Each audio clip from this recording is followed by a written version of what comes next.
They invited me here today to speak about governance and data economy. And I prepared a presentation called Data Economy Governance and Digital Democracy, which, in my view and in our Anteverti's view, is one of the most important concepts that we need to think of when we think about data economy nowadays. So, as Gianmarco has already introduced myself, so I don't need to do that. My name is Cristina Garrido, and I work at Anteverti. We're a consulting company for urban innovation and smart cities. Anteverti comes from the Latin, and it means to foresee, to predict, to anticipate, and to see in advance. And that's what we do. We help cities, governments, and companies to innovate towards a more efficient and sustainable future. We're actually a medium company based in Barcelona, but we lead projects internationally. So we have a very global practice. We lead projects in more than 21 countries in the world, in the 5 continents. We're also curators, as Gianmarco mentioned, of the Smart City Expo World Congress, which is the world-leading event on smart cities that happens every year in Barcelona, and also in the spin-offs that Fira Barcelona organizes in different countries in the world. We also curate those. And we share all the knowledge that we have from all the people that we meet in, like from the smart cities industry and the data and tech industries. We gather together on a platform called Cities to Be that we're really proud of and that I invite all of you to visit. It's www.citiesTobe.com. And we have interviews to a lot of different experts from different fields that are very interesting to watch. So as I mentioned, I was here today invited to talk about government and data economy. So first of all, I like to think about words. Data is a very buzzword that has been buzzing for the last 10 years, nonstop. So if we go and put data on Google Images and we search it, we will have a result of images like this coming up. Very futuristic images, very untangible images, almost like divine images, but very incomprehensible too. So what is exactly that data? Data is actually information. It's actually factor numbers collected to be examined and considered and used to help decision making. So it's actually something much more tangible than the images that we will find or the imaginary that we have related to the word data nowadays. And how did data become so important? In the last years, as you all know, we've had a technological explosion. Nowadays, we all have a lot of different devices. We all have a laptop at home and we carry it around. We have our mobile phones. We have our tablets as well. We have iWatches, GPSs in the car, and a lot of different home devices as well. And not only the physical devices, but we also use a lot of different software platforms like search engines like Google or Google Maps. We do the shopping from home, especially after the pandemics. Probably most of you feel very related to this because we've all done, thanks to the new technologies and new digital advancements, we have been able to do the shopping from home. And this is something we use for food or for clothes. We also communicate. This was very important during the pandemic and the lockdown. We were able to communicate between each other. Like when, in history, this was the first time that we were able to do this during a pandemic. So we're communicating, we're using a lot of different social media platforms like TikTok, Instagram, Facebook, and we have a lot of meetings online like this one today. We have work meetings online. We see family meetings online during the pandemic and also afterwards. So we actually use a lot of digital platforms every day. So this is definitely a tech and data revolution that we've been living in the last 10 years, for sure. And to show this, we can share this data that is very interesting that says that from 1993 to 2021, the world has passed from having 34 million mobile phone subscriptions to having 8,600 million nowadays in 2021. So this is more, we have more mobile phone subscriptions than people in the world. Also, in the amount of data that we have in the world, the data sphere, we went from having 33 zettabytes. A zettabyte is 1 million of gigabytes. So we went from having 33 zettabytes in 2017 to having 175 zettabytes in 2025. This is predicted. So this is equivalent to a stack of DVDs that could circle the Earth 222 times. So you have an idea of how much data that we're going to have in 2025. So these, of course, all this technological and data revolution has brought a lot of benefits that I've already mentioned. We've been able to survive a pandemic, continuing our everyday life, working from home, going to school from home, going to the doctor from home, shopping from home, and a lot of other things like connecting each other or control our finances from a digital platform and having mobility and being able to be anywhere in the world and continue our lives. So it definitely has a lot of benefits, but it also brings a lot of challenges, as it is normal with all revolutions. First of all, data has become the new currency of the world. Some like to call it the new oil or the new gold, but it is definitely a currency. And a lot of the big tech companies are making loads of money with data that citizens are giving away for free every day. So we're very happy for the big tech corporations to make this much money. But this also brings a problem, which is that they are gathering so much information that they're having a lot of power nowadays in the world. So big tech companies have created a new state of surveillance that is dangerous and that challenges the digital rights of people. Government in all this have a crucial role and play a crucial role because on the one hand, they need to find new regulations to protect citizens from these big tech companies gathering all this data. And on the other hand, they have to develop their own models for sustainable and democratic data governance that they need to develop themselves. So they need to focus on one basic idea, that is that data governance is about clarity and trust, but not about control. And this is the main idea of the core of what digital democracy can be. We've already seen some public administrations and governments like the European Union coming up with new regulations to regulate this new reality, like the General Data Protection Regulation that the EU launched in 2016 and that we all use nowadays. Also, on their side, many nonprofit organizations and multilateral, like the United Nations, are doing surveys and rating which countries in the world are doing the best practices for data governance. In this case, we have the e-government survey. It's a survey undertaken by the UN every 2 years, where they rate the countries' member states, which are 193, and they list which are the most advanced in terms of e-digital government, based on an index that it's called EGDI, which is called, it means e-government development index, that is developed by the UN themselves. So it is no surprising that the top 3 governments in the last one, which was in 2020, this year is coming up the new one, 2022, but in the last one, the 3 top countries were, first of all, Estonia. As you may all know, Estonia is a modest, small country in the Baltic area with a population of 1.3 million. They got their independence from the Soviet Union in 1991. And since then, since they had no resources, material resources, or money or manpower resources, they needed to rethink the way they were going to organize their government. And that's why they relied very much on digitalization since the very beginning, because it didn't imply a lot of investment to do so, to reorganize the whole government. So since 1921, they have achieved amazing things very early, at a very early stage.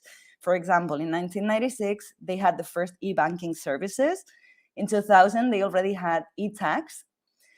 2002, they had electronic ID and digital signature. 2005, they achieved e-voting, which doesn't exist in many European countries yet, like Spain is one of them. We cannot use digital vote yet, and they achieved it in 2005, which is super early. In 2014, they created the e-residency, one of the first ones in the world. In 2015, they started the first data embassy in the world.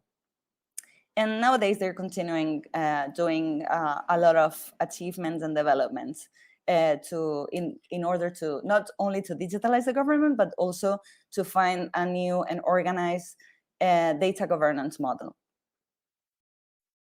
They have achieved these thanks to 3 pillars that are very important for them, and they leave it very clear on their website. One of them is confidentiality, the second one is availability, and the third one is integrity. And thanks to this, they are nowadays one of the most digitalized countries in the world. In less than 3 hours, you can create a company. They have more than 1,300 startups. Between them, they have 10 unicorns, which is the highest concentration per capita of unicorns in Europe. They are paperless and hassle-free e-taxation. They have e-taxation that is very easy to use. They are the first ever state to use blockchain technology with 100% data privacy. And now they're working, as I mentioned, towards a digital government agenda for 2030 that has as a goal to have 90% satisfaction between citizenship about public services. The second country that is among the top 3 is South Korea. South Korea has a long history as well using IT in government. They already started thinking about how to use technology in the public administration in the 60s, which is at the really early stage. And they were working on it from a much more hardware perspective. And in 2001, they started thinking about it from an e-government and legislation perspective. So since then, they have had massive advancements. They are very digitalized as a country. And as a result, during the pandemics, the COVID-19 pandemics, they are one of the countries, South Korea, that gave one of the best responses to how to manage the pandemics in the country. They were one of the first ones to declare remote work and remote study. So like people had to stay home and work from home. They had to study from home. They went to the doctor from home, and they had all the digital advancements to do so. Also, they took advantage of all the digital platforms that they had on public spaces to send a campaign for security for citizens that had to still go outside on the street to keep safe. So like wear the mask on, keep distance between you, etc., etc. They established safety booths all around cities that were testing for COVID citizens, and they were gathering all this data. And they even created an application that was called Quarantine Report Self-Check for citizens to download and self-check themselves about COVID. And they were also gathering all this data. So gathering all this data let them monitorize much more the risks and the people who were positive in COVID, and manage the pandemic disaster in a much more effective and quick way. Thanks to all this, they're now planning for the Korean New Deal, which is based on the Green New Deal. Like they want to be more environmentally friendly and aware, but also they want to use this push to push the country a bit farther towards having a digital economy. And they're also working on a digital government master plan that will go from 21 to 25. The third country that is on the top 3 of the survey of the UN is Denmark. Denmark, as you all know, is a Northern European country. It's a wealthy country, and it is very much digitalized because they have the resources, and they have resources and not many people living in the country. So it is already a very digitalized country. However, they insist in the way they explain why they're so successful in the digitalization of public government, because they say it's not about being digitalized technologically only, but it's about trust. The the Danish citizens trust their government. They trust public administration. And this is, for them, is the key to success of e-government. They created also an ID, a digital ID called NEM-ID, which in English translates as Easy ID. And the innovation is that it's a single and secure digital key that can help citizens access more than 100 public services in the city. But not only that, they're doing collaborations with private services as well. And you can actually use your ID to access private services and pay the gas or the light or many other things only by using your one ID, one single ID that makes everything easier. They also came up with this terminology that is very interesting called techplomacy, which is a mixture between technology and diplomacy. Techplomacy is a concept that believes that the big tech corporations have become major actors in the global scene. Therefore, national governments need to sit down with the representatives from these big tech corporations and reach agreements and talk about new realities in order to find new ways to collaborate together. They have called a new ambassador of tech ambassador. In this case is Anne-Marie Engdorf Larsen. And this ambassador has offices in 3 places, one in Copenhagen because it's the capital of Denmark, but also in Silicon Valley and in Beijing because that's where big tech corporations have their headquarters. So they have representatives from the embassy there, so they can actually sit down with representatives from the big tech corporations and reach these agreements that we were talking about. Denmark is also working for their tech diplomacy strategy 2021-2023 in this case. So we're looking forward to see what they do next.